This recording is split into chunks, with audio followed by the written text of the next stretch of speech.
There, in this video, we are going to discuss about embolism. So, what is embolism? Embolism is basically formation of embolus.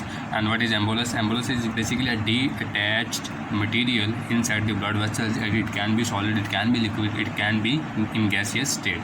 So, it can lead to the organ dysfunction or infarction. Okay, so most common embolus is basically a broken down particle of a thrombus or clot. However, it can also be a fat particle, it can also be air or nitrogen particle, it can be tumor fragments, it can be part of bone marrow, it can be amniotic fluid. Okay, so it leads to the different manifestation we will discuss here in the types of thromboembolism. Okay, so what is pulmonary thromboembolism? Pulmonary thromboembolism is basically a condition in which a part breaks away from the thrombus and gets settled into the pulmonary vasculature.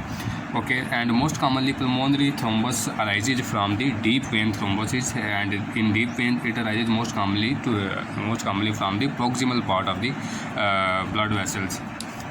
Okay, so in deep vein thrombosis from the lower leg is less common. However, in upper leg or thigh portion it is more common, and it goes upward in the venous circulation and then enters the right side of the heart, and from right side of the heart it goes into the pulmonary vasculature and pulmonary arteries, and it can block them.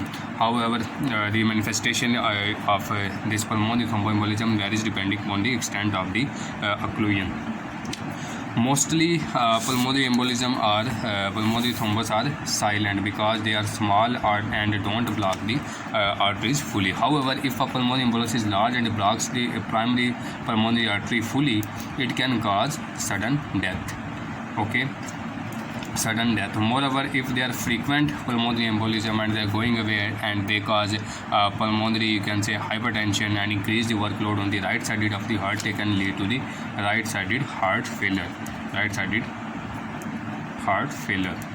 Moreover, this pulmonary embolism, small pulmonary embolism, does not cause normally pulmonary infarction because lungs have dual supply. One supply is by pulmonary arteries and other is by bronchial circulation. Bronchial circulation arises from the left side of heart, while pulmonary circulation arises from the right side of the heart. Okay, so lungs basically have dual blood supply. So if pulmonary supply gets compromised, bronchial circulation continues, which prevents the infarction. However, if there is a blockage in bronchial circulation also, then pulmonary infarction are common. However, if there is a blockage in end arterioles, then pulmonary infarction can also arise. Sometimes the pulmonary thrombus can move away from the breakage in heart wall. We know that this is the commonly heard, this is right atrium, right ventricle, left atrium, left ventricle. If there is a blockage here and here is the venous drainage of the body, it goes on into the right ventricle. If there is a breakage in the wall, it can move into the left ventricle, and from left ventricle it can go out into the body. Such condition is called paradoxical embolism. Okay, this condition may arise in rare cases. This is all pulmonary thromboembolism. Next is systemic thromboembolism. Systemic thromboembolism basically arises from the left side of the heart, and it can be from the left atria, the left ventricle, or valvular vegetations, or so on, or ulcerated atherosclerotic plaque or aortic aneurysm, and it spreads away from the arterial system to the different body tissues and can settle in the various body tissues and can cause infarction depending upon the tissues. Most commonly it is settled in the lower extremities, or it can also settle into the CNS and can lead to the infarction. However, it can also move to intestines, kidneys and spleen, and depending upon the vessels involved and extent of vessel involved, it can cause the infarction of the that particular organ. So next is fat embolism. Fat embolism is basically arises from the crush injuries or injuries in which the large blood vessels or large bones are damaged, and it can involve fat tissue as well as it can involve bone marrow tissues, and in the most of the cases it is silent or it does not produce any clinical manifestation. However, in about 10% of the cases it produces symptomatic fat embolism syndrome. So what is fat embolism syndrome? It is characterized by different symptoms which include pulmonary insufficiency, neurological symptoms, anemia, thrombocytopenia, and diffuse petechial rash. How it occurs? Because there is a fat globules inside the blood. These fat globules can bind to the platelets, and platelets get aggregated on their surface, which can lead to the thrombocytopenia. In the same way, way they can bind to the RBCs, and it can lead to the anemia or hemolysis of the blood cells. Okay, so when there is thrombocytopenia, this thrombocytopenia can lead to the development of pedicle rash, and moreover it can also mechanically, if logic, can mechanically obstruct the blood vessels in pulmonary system or pulmonary circulation, and can cause the dyspnea or you can say respiratory symptoms. It also releases the fats, can also release fatty acids. These fatty acids can cause endothelial injury and platelet activation, and the normal the clotting mechanism start, which can lead to the production of the clots also. So in a normal histological section, it is difficult to evaluate this fat embolism because fat get dissolved in normal processes. So specific staining techniques including frozen sections and fat stains are used to visualize this. Next is amniotic fluid embolism. So amniotic fluid during the uterine contractions in the labor, in the process of labor, the you can say amniotic fluid can enter into the maternal circulation by some breaks in uterine veins or placental membranes, and this amniotic fluid contains the several procoagulant chemicals. These procoagulant chemicals can lead to the increased production of the clots in them, and it can lead to the DIC, disseminated intravascular coagulation, and it can lead to the other manifestation, which include dyspnea, cyanosis, hypotensive shock, seizures, coma, pulmonary edema, and so on. And these are basically due to the chemicals in amniotic fluid, which can activate the coagulation system and innate immune system, which produces these different manifestations. So the mortality rate in amniotic fluid embolism is about 80%. It is one of the leading cause in the developed world for maternal deaths. Next is air embolism. Air embolism is a process in which air bubbles block the blood vessels, and these air bubbles can arise during some cardiac surgery, or they can also arise from the you can say neurosurgeries or obstetric procedures or laparoscopic procedure, or during chest wall injuries. And particular example of air embolism is the gas embolism, which arises in decompression sickness. So what is decompression sickness? Normally this is supposedly sea here, and in the sea surface, when we move downward, pressure of the water arises. So to breathe against this pressure, because this pressure is putting force on the chest of the person, so during breathing, chest moves outward. So to cause the movement of chest outward against this increasing pressure, a person breathes in air which is also highly pressurized. Okay, when we move down the sea, we cannot breathe the normal air in, even if it is in a cylinder. We have to keep a cylinder which contains air at high pressure, so that our chest can move against this increasing pressure in the depth of sea.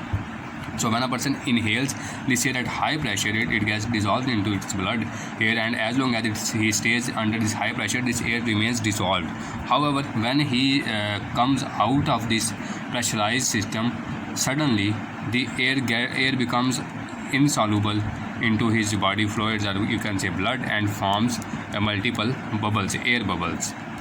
Okay, these air bubbles can join each other and can lead to the formation of large bubble, which can block the multiple vessels, and they can also get involved in the musculoskeletal system and can produce the bends, which is the characteristic feature of this decompression sickness.